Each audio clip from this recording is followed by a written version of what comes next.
So there you are, a resident of the port city Koriko, working the docks to bring home fat stacks of bacon, pushing your wagon of rocks. You take a moment to wipe the sweat from your brow and enjoy the clear blue sky. Oh nice. When off in the distance, you notice a dark speck approaching quickly. What's this? Gundam! Ah yes, another witch. We have those in this world. Well, better keep pushing my rocks.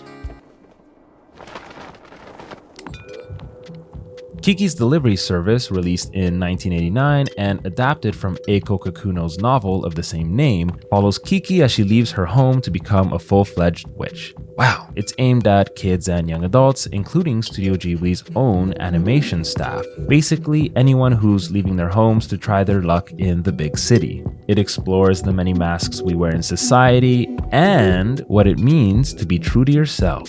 Now, there's a few things to understand about Miyazaki as a filmmaker before we get too far. Like, he doesn't really believe in happy endings, he doesn't write coming-of-age stories, he thinks we're all stupid, although that might just sound harsher when translated than intended.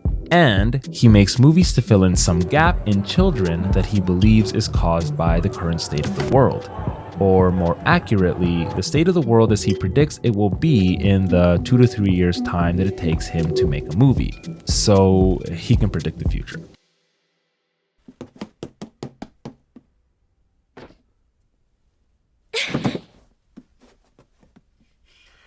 Kiki has only one ability, and that is to fly. A power inherited by her mother, with ancestry being a huge theme in most Miyazaki films. The man is absolutely fascinated by bygone eras, how people must have lived, how landscapes must have looked in the past, and trees, specifically where certain trees were planted and when and why. He gives entire talks on the subject. Anyways, Kiki's flying power translates to something we all have, some inherited talent from our ancestors. Whether it's as obvious as, well, flying on a broom, to maybe just being really good at hitting the subscribe button. Kiki's challenge is therefore making this inherited power her own. I don't know if it's intentional, but the scene highlights how, although we all have some inherited talent, not all talents are made equal. Kiki can only fly, and this other witch can fly and tell the future. It's consistent with the sometimes harsh realities Miyazaki often conveys in his films. Later on, when Kiki loses her ability to fly and to talk to her cat, but we'll chat more about that later, we can really relate to this feeling. To quote Miyazaki himself, "In our work as animators, we often come to a point when we can't seem to draw anymore. Then we wonder how we were able to draw before. We don't know why that happens, and reasoning doesn't help." He goes on to describe how his animators would go out drinking and talk about calling it quits or moving back to their hometown. Just like Kiki, they too are in search of their own refuge, which Kiki first finds in the form of Ursula before ultimately finding it in herself as well.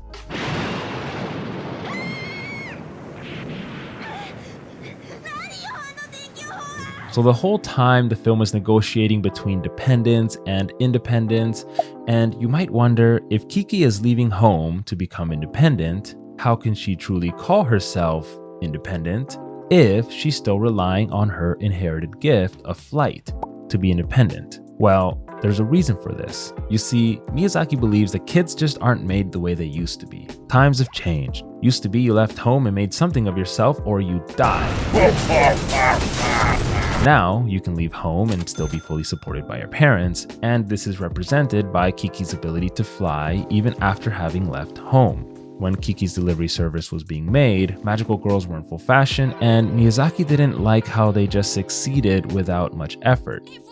As he put it, there's a similarity here with women who dream of the bright lights of the big city and hope to make it there on their own, while still depending on the emotional and often economic support of their loving parents. Kiki's naive resolve and lack of awareness thus reflects the state of our world today.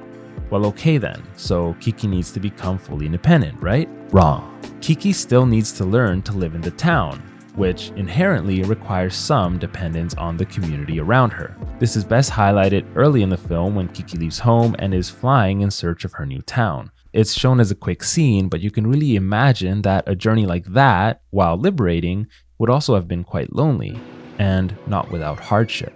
And it's here that we begin to understand Kiki's want and need. If you don't know, most well-made characters in stories have both a want and a need. A want is something that's obvious to the viewer and is usually the driving force for the plot as it appears on the surface. And a need is what the character is actually looking for. This is usually the real plot below the surface. So while Kiki's want is to find work and become a full-fledged witch, her need is to become comfortable in her own skin. Can Kiki just be herself without her broom and cat, and can she grow to be okay with that? And that dichotomy between her want and need, being a witch and being able to let go of the witch, ergo growing beyond her parents, I think is really interesting. Part of what makes this movie so great is how its scenes often have multiple ways, even contradicting ways, of being viewed. Ogres are like onions.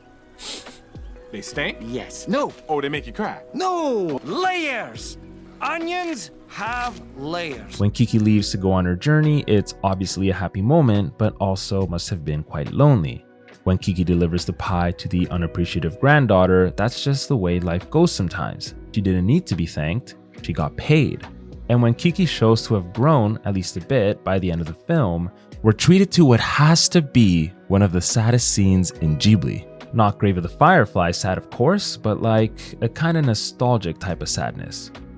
When Kiki can no longer understand Gigi at the end of the film, it's like all at once we're watching Kiki set aside her childhood.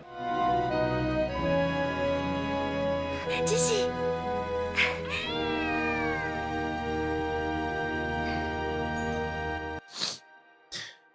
Gets me all choked up. I was curious how Gigi sounded in other languages, so I checked, and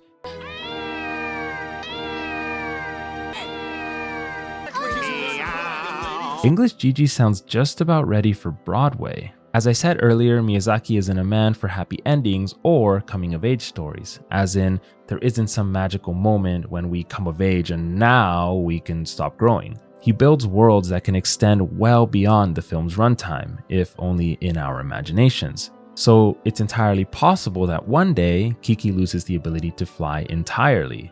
Maybe because she either doesn't need it anymore, similar to her growing out of needing Gigi's support, or perhaps she loses the ability with old age. Or maybe she just has a bad day sometime and loses her powers again for about a week. So while the film does bring up some harsh realities of life in its subtext, I can really feel Miyazaki cheering for all his young animators and really all the young people out there currently in search of their own independence. So there's Kiki's Delivery Service in a nutshell, a movie about learning to find refuge in your own skin. I reference Miyazaki's book Starting Point a lot in the video, so if you want to learn more about the man himself, give it a read. Don't forget to like and subscribe. Meow.